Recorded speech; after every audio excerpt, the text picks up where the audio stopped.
Supreme Beautiful Rising. Supreme Beautiful Rising. Happy New Day. This is the day that we have made as a collective consciousness.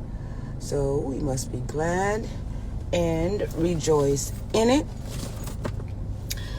Wow, you guys. I just wanted to get on here really quickly and share something that came to me this rising with a little bit more clarity. And y'all, as y'all know, as I get clarity, I'm going to share that clarity that I've gotten for myself with you all. And I'm not going to stay on here for too long because y'all know I got to be at my desk in 15 minutes and I'm just leaving the house. So I'm not going to stay on here too long, but I want to give you guys something to ponder and think about, because I think this level of clarity that I got, and it just makes more sense to me than the other stuff that's being told. But once again, as I will always say, this is for me. I'm just thinking that it's so powerful, that I'm just sharing it with you guys. But everybody has their own ability to come to, their own state of being and state of level of awareness. So I don't want you guys to miss on that opportunity because it's there within yourself. So I'm gonna always send you back to you, right? But nevertheless, without further ado, as you guys see the title, ain't nobody coming to save us, right? Ain't nobody coming to save you. Ain't nobody coming to save us. Ain't nobody coming to save you, right? And the truth be told, it is us that is saving ourselves, right? We are saving ourselves.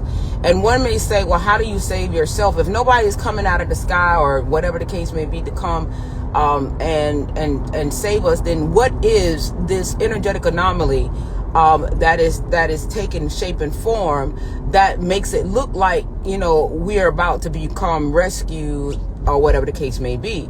It is you. It is us as a collective and our level of consciousness and our ability to connect with all that shifts our state of awareness. There's something that came to me. I wrote it down this rising that I'm going to read to you guys because I wrote it as it was coming to me, right? And so therefore, so that I wouldn't miss anything, I stopped in the middle of what I was doing and I wrote it down, right? It says, what makes us vulnerable, hold on you guys, let me see. What makes us vulnerable is one state of being and vibrational level, okay? So your state of being and your vibrational level is what makes you vulnerable to other levels of consciousness, okay? So the essence of us being saved, basically, is not necessarily something that's coming from a sky anomaly or a spaceship or whatever, whatever it is that they are proposing or insinuating to us to say that, this is what's going to be the next thing that's going to come across. This is only to stagnate your state of awareness and keep you away from yourself yet again by external things. And I'm gonna give it to you guys really quickly how this came to me this rising. Okay, I'm gonna read it again. All right. Oh, okay. Hello. Welcome, everybody. Welcome. Gratitude for you guys' presence. I'm sorry I was driving. I didn't see everybody that came on. But gratitude for your presence and everything. All right. And I'm just going to read this really quickly. Let me park first. And then we get it together. Okay, it says, I wrote this morning, it says, what makes one vulnerable is one state of being and vibrational level, okay? Vibrating at a stagnant frequency slows the advancement of your state of awareness and levels of consciousness and makes you vulnerable to highly technological beings that vibrate at a level of conscious with no emotional value. Remember when I told you there are levels of consciousness that are out there that doesn't operate from the value of emotion, right? So, and that is what we've been undergoing right, in this essence of expression, is because we have beings also that resides energetically on this plane that operates with no emotional value, right? So because they operate with no emotional value, they cannot identify from a space from where we operate from an emotional value, right? Or a level of consciousness that we operate from. So this is the true state of the rescue, right? It's understanding that there are beings that naturally vibrate at a level of consciousness with no emotion, right? Emotion is not an option. So this is why, the things and everything, that the parallels that we've been undergoing energetically in this paradigm was able to commence, because it was advanced level technological being that just simply did not operate from emotion. Emotion was not part of the repertoire of their level of consciousness. There's a plethora of levels of consciousness. It's not just, by a dimensional sense of understanding alone, right? There's a plethora of levels of consciousness.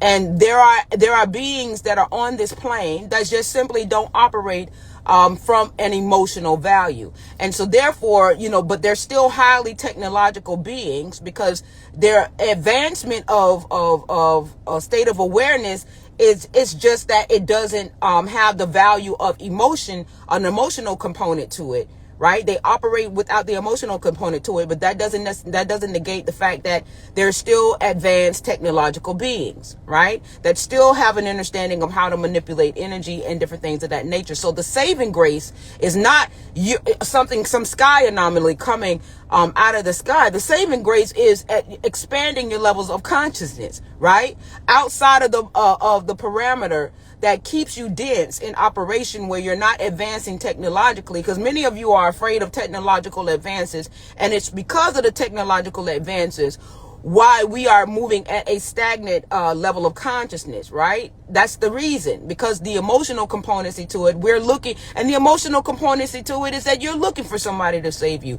You're looking to be rescued. You're looking for a sky Jesus, whatever it is. A sky anomaly is the same thing as you looking for a sky Jesus, right? So you can't condemn the Christians for looking for a sky Jesus when you, as at a different level of expression, is still looking for something in the sky to come and save you. It's no different. It's the same goddamn thing. It's just that your focus, instead of Jesus, your focus is on some kind of sky anomaly, right? That is going to come in and rescue you, right? You are the rescue of yourself, right? And this shit keep coming to me over and over again. As much as they try to propagate, the reason why they're propagating on these things about, these aliens and different things of that nature, because we are emotional. That's the reason why.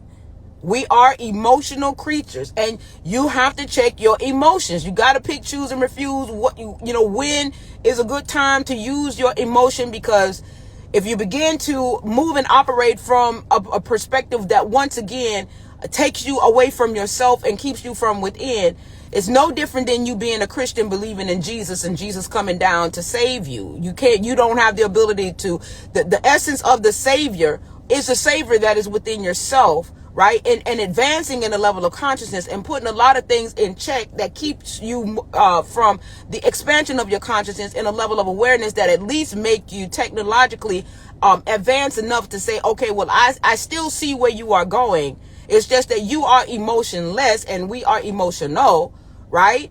And so therefore they're playing on your emotions, right? They're manipulating your emotions. And that's what came to me, guys. And it's really, for me, it really is that point blank and period that, ain't nothing.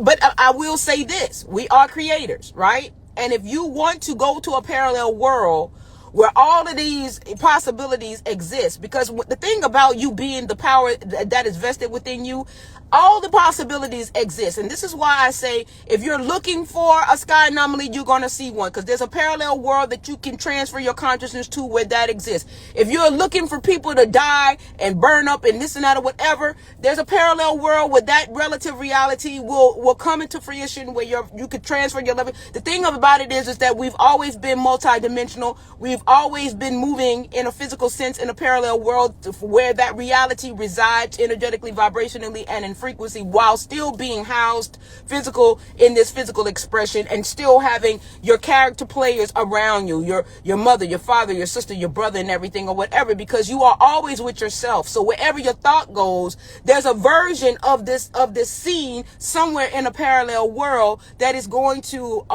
give you what it is that you are looking for in terms of the energetic experience.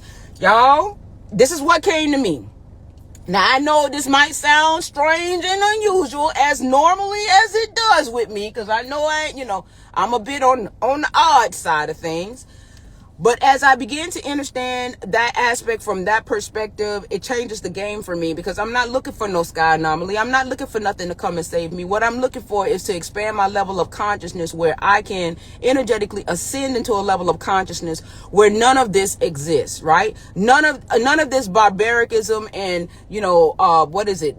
this emotionless aspect, because what it is that we've created an anomaly on all of these things where we are understanding it from so many different variations of perspectives, right? First, we talk about the draconian reptilians and how they're controlling us, and the secret society. There is a parallel universe. There's a parallel world where all of that energetically reside. And as long as we maintain our focus on those particular types of energetic anomalies that move at a vibrational sense, where they have no emotions, where they have the science within them from their expansion of their level of consciousness, where all of this can relatively create itself to exist, then you will get into that energy vortex to experience those energetic anomalies. And until we begin to understand ourselves as such, in the power to which we are, as what we are creators, right?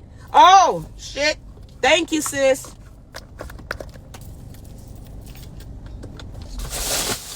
Until we begin to understand the true power that it's just like going from one movie. Okay. Levels of consciousness and experiences is like being at a movie theater that got 16 movies going on all at the same time, and you just get up, take your popcorn, and you go into another theater to experience whatever movie that is. And then when you're tired of that experience, and you go into the next room where another movie is playing, and you experience that. I'm just giving you a quick visual of what that might look like. Okay. All right. Giving you a quick visual of what that might look like. All right. Hi, sweetheart. How you doing? They dropped the shoe. Thank you. Thank you.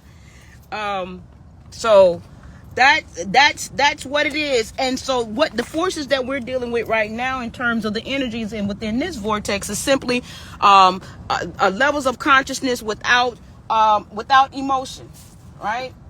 They just don't have no emotions. So therefore, because they are emotionless, they can play on our emotion. And that's how that goes.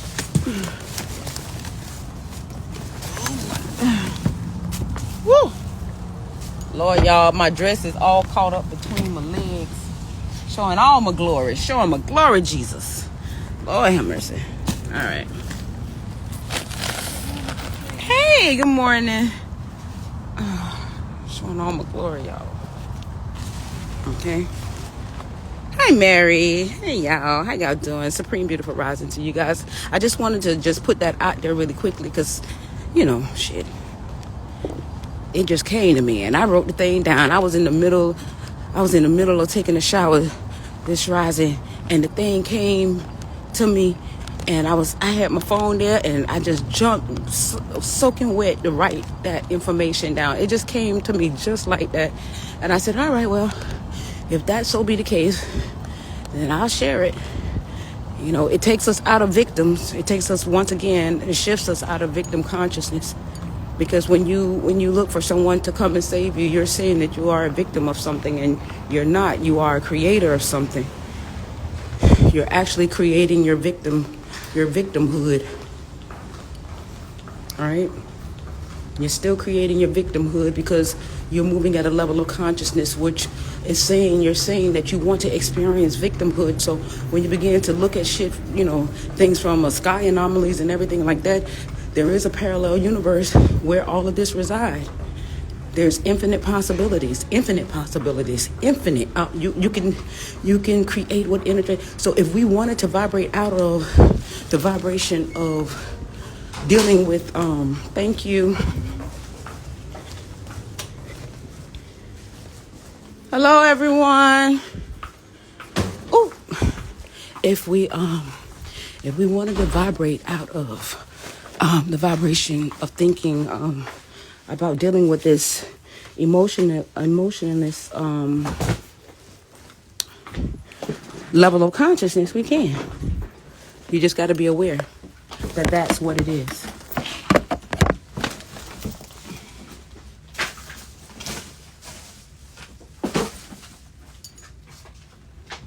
You just got to be aware that that's what it is.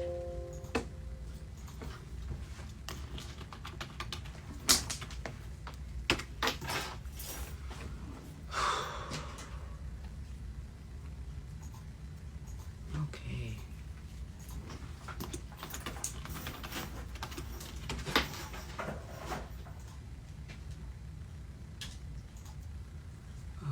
You hear Miss Velvet? Okay, here. Yeah, be slow. Mm-hmm. You're welcome. So I just wanted to put that out there, you guys. For those of you guys that are just coming in, just go back to the beginning of the live, and if you guys want me to expound more on it, you're welcome. If you want me to expound more on it, I could expound more on it later on. But that just came to me clear as day this rising. Like, it just came to me clear as day. And for me, I can't say that it would be the same for you, but for me, it has shifted me into a whole nother different genre of expression, right? Because it just makes sense to me in that regard, right? But I'll go ahead and hurry up and upload this live so you guys can hear it. But ain't nobody coming to save nobody. You know, you're just experiencing wanting to be saved. You're creating this whole essence of just wanting to be saved. That's what you are creating. So therefore, there is a parallel world, a parallel universe that exists that can give you that energetic value, that experience, right?